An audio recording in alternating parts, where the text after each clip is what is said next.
First,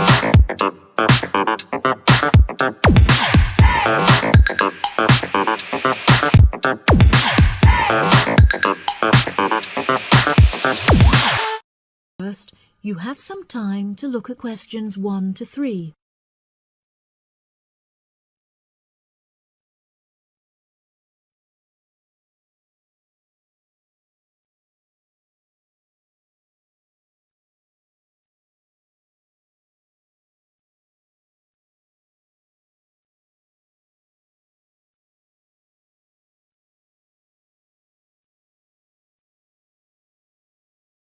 That'll be $23. Right, there's your change. Have a nice trip. Oh, I'll just get your bags out of the boot. Thank you very much. Now, George, let's find the check-in desk. Yes, but with all the changes they have made here at the airport, I'm not sure where the check-in desk is. I know, it's strange, isn't it? Why don't we ask for help? Good idea. What about that man sitting down over there? Which one? The one with the hat on and in the trolley? No, the one with the uniform behind the table. I'll ask him. Excuse me, could you tell me where the check-in desk for France Air is, please? Oh, let me think. The best way to get there would be to turn left at the end there, where the cafe is, and then go straight ahead until you're opposite the departure gates entrance. Oh, no. Sorry. It might be quicker to turn right as soon as you get past the cafe, and keep going along the corridor until you come to the sliding doors at the end. On the left. Yes, that's it. All the check-in counters are in a hall there. I'm pretty sure France Air is directly to your left as you walk in the hall. Thanks a lot. So, it's the left past the cafe and then right opposite... The bookshop. You can't miss it. Come on then, Lisa. We don't want to be late, and I want some time to get a cup of coffee and look around the bookshop. Okay, George, but I want to go to the restroom first. I'll meet you at the check-in desk.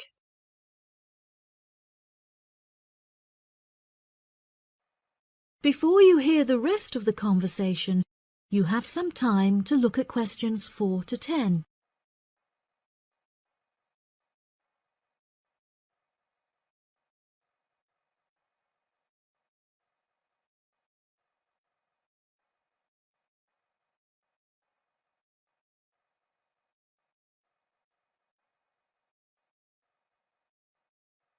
Now listen and answer questions 4 to 10.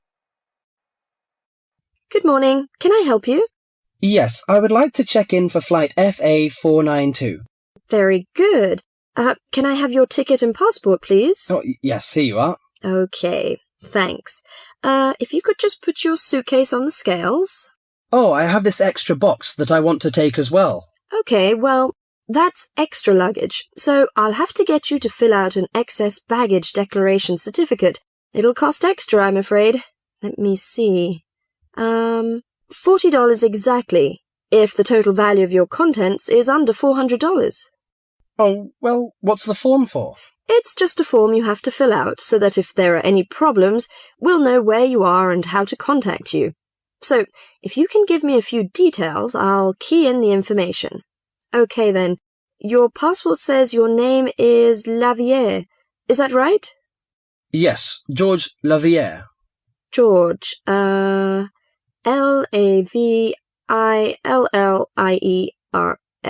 Good. Now, nationality. French? No, wait a minute. It's a Swiss passport. Well, yes, I live in France, but I was born in Switzerland. Swiss. Very good. Flight number FA492. Destination is... Paris.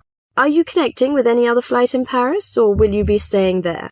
I'm spending my vacation in Paris. Well, Sèvres, just outside Paris. Okay. So what's the phone number there? Let me think. The country code for France is 33, and the number is 198614537. Right, so that's 331-9861-4537. Yes, that's it. And can you tell me briefly what you have in the box? Well, there are some books, just university textbooks from last semester, some clothes, and, Oh, yeah, my computer disks. Okay, thank you. And what would be the approximate value of the contents? Quite a bit, actually. About $150. That's all. There's your receipt for the box, your passport and ticket, and here is your boarding pass. Gate 7. You can board the plane in about 35 minutes. Have a nice flight. That is the end of part 1. You now have half a minute to check your answers.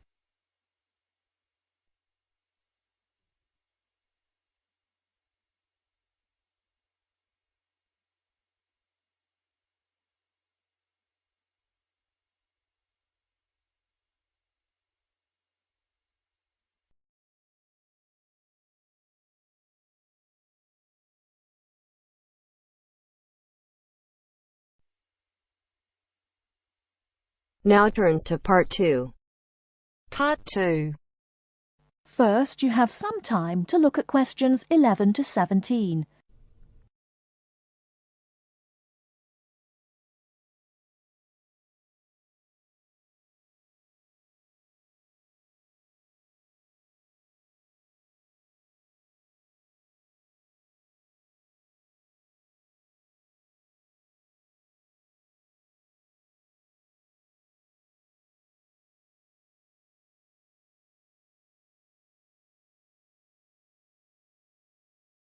Now, listen carefully and answer questions 11 to 17. Hello, and thanks everyone for coming here today. I know it's always a bit stressful going for a job interview, but it's best to be prepared. For any of you who may not know me, my name is Fiona Ogilvie, and my job is to offer guidance and support for students with special needs. Now, you wouldn't be here today if you weren't interested in finding a job in the holidays. So let's get down to it and see what things you need to be looking out for. Most of you, I hope, will be applying for jobs with the companies that have been recommended by the university. The reason for this is that we here at the university already know these companies and have established good working relationships with them. I've also been to visit all of them and checked out the facilities they have to offer. You really need to make informed choices when you're looking for a job and make sure you know before you even get to the interview stage that your needs will be met. But I know that some of you are applying for jobs independently and have looked at companies outside the university recommended list. So for you, it's best to plan ahead and be aware of what it is you may need while you're working. Things that you need to check when you go for an interview are there enough toilet facilities and are these easily accessible? Also, you want to check that all the public areas inside the building are barrier-free, so you can get direct access to these public spaces whenever you need to. And ask about ramps into the building, so you know how many there are and where they are located. These kinds of things are so much more difficult to sort out when you've started work, as they take time. But ramps are an absolute must, so please make sure you know where they are. Another thing you must make sure of is that the lifts have the correct lowered control panels. Ask if all the lifts have this facility or if it's only certain ones. Now, something I think that is often overlooked is working hours. What you want to make sure of is that you get flexi time. This basically means that your working hours are flexible and you can clock on and clock off in times that suit you. Within reason, of course. Most companies do recognise that it takes much longer for someone in a wheelchair to get on and off buses and trains. Public transport can take that much longer, so you need to be organised and prepared. And for those of you lucky enough to own a car, check how many disability parking spaces are available.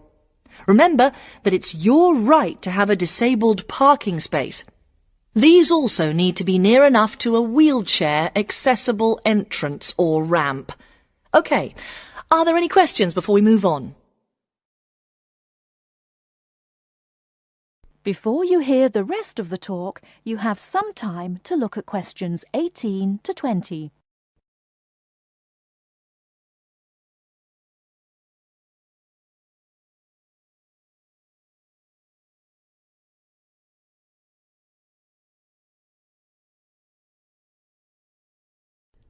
Now listen and answer questions 18 to 20. Right, let's move on then. Now I want to talk you through the series of visits to companies which we've got planned for next week. On Monday morning, we will be visiting the Lowland Hotel. They have various summer jobs available, working as a receptionist or conference organiser in their busy conference centre, organising and setting up conferences. You need to be prepared for working in an office environment and spending quite a bit of time talking on the telephone. The bus leaves for the hotel at 9 a.m, so make sure you leave yourself plenty of time to get there. When you arrive at the hotel, please gather in the reception area and wait for someone to take you to your first session, which will be a talk. The talk at the hotel will begin at 10 a.m, and then there will be a short tour of the hotel. There will be a light lunch provided, which is usually salads and sandwiches.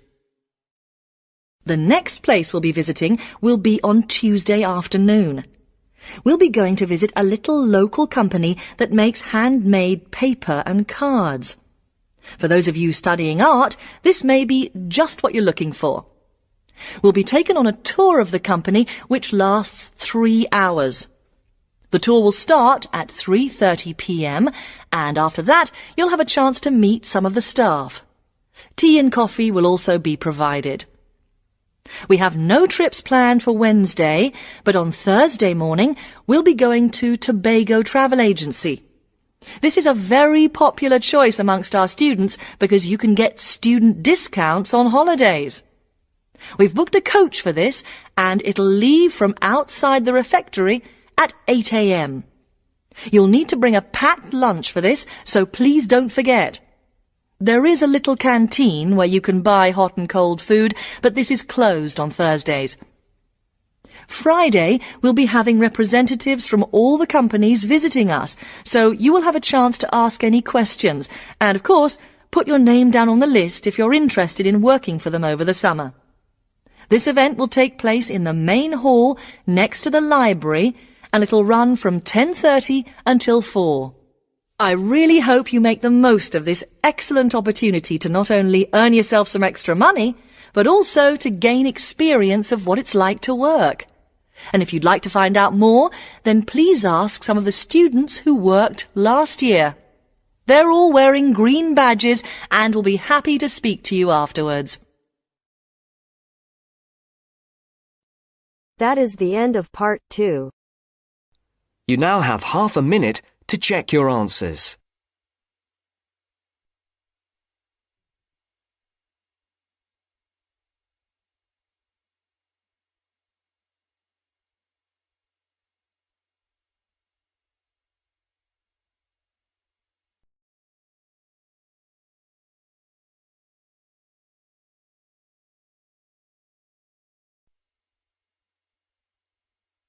Now turns to part 3.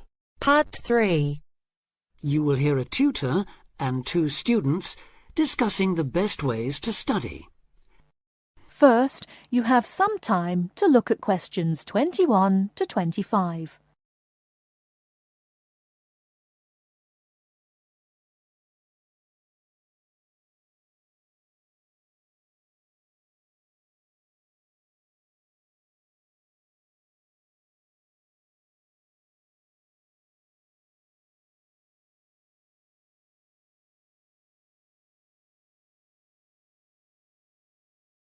Now listen carefully and answer questions 21 to 25. Well, how are you both settling in? Fine. Yes, no problems.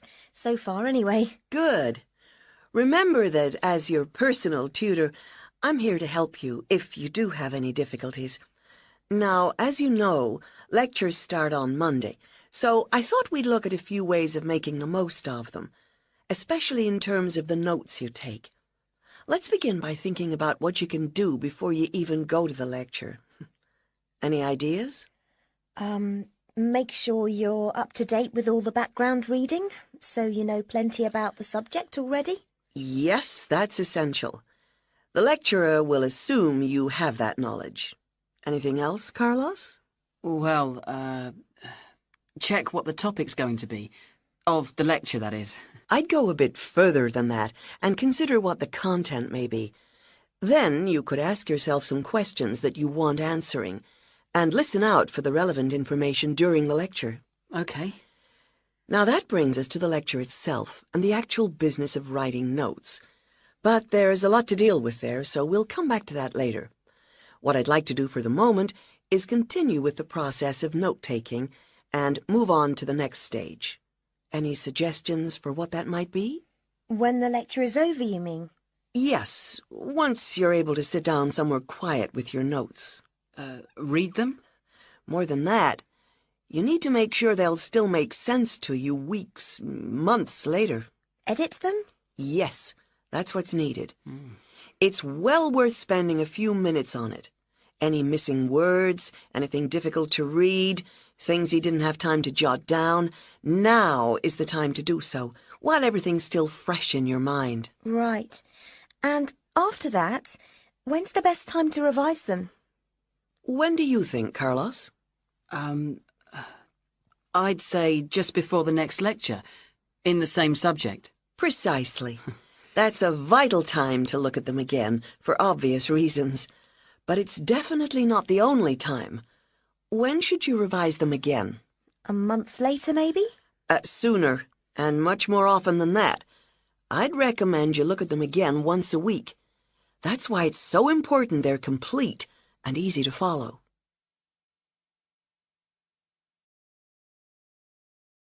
Before you hear the rest of the talk, you have some time to look at questions 26 to 30.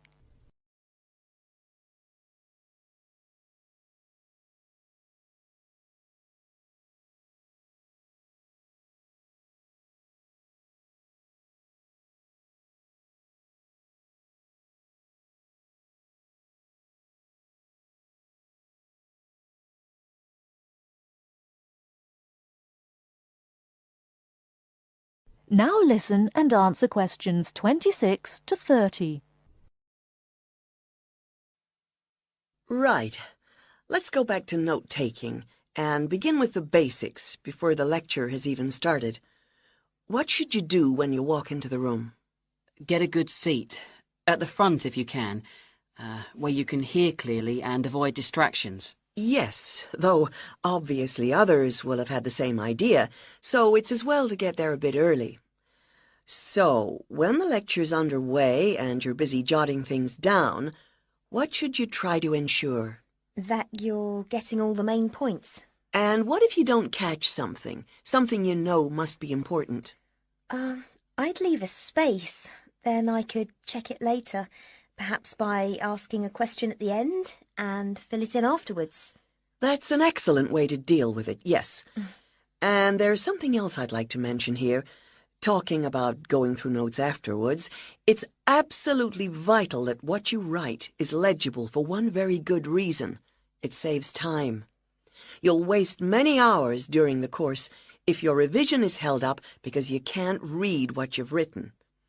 Okay, what else can we do to make listening and note-taking more efficient? Well, I always listen out for signpost words. Sorry, what are they? They're the ones lecturers use to say where they're going. A bit like a signpost at a road junction, I suppose. Things like, the first reason is, however, to sum up, and so on. Yes, they can tell you when something important is coming, and help you organize your notes, too. Is there anything else you can add, Carlos? There's something I think's very useful, but it's later, after the lecture is finished. That's fine. Go on. Well, what I do is go through what I've written down, summing up the main points in a few words in the margin, on the left-hand side of the page. I try to use words that'll jog my memory, so that I can remember what everything's about when I look at them again. Yes, that can work very well.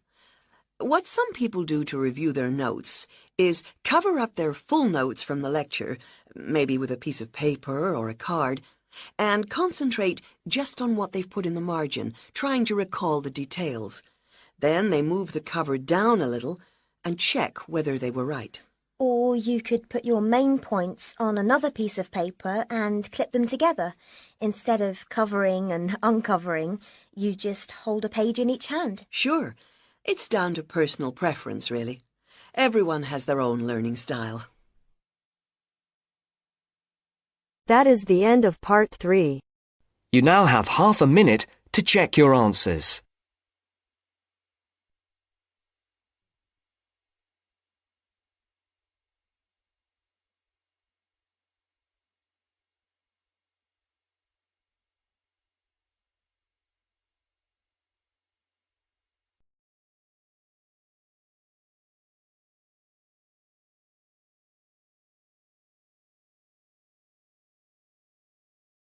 Now turns to part 4.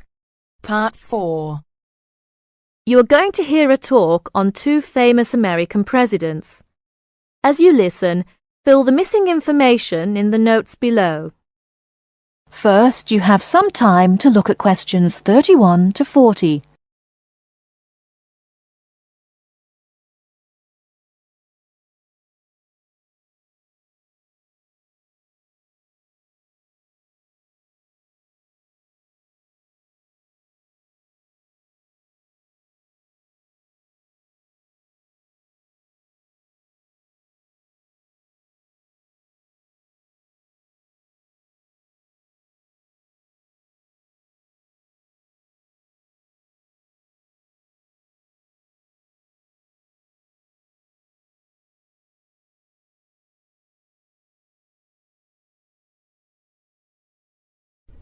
Now listen carefully and answer questions 31 to 40.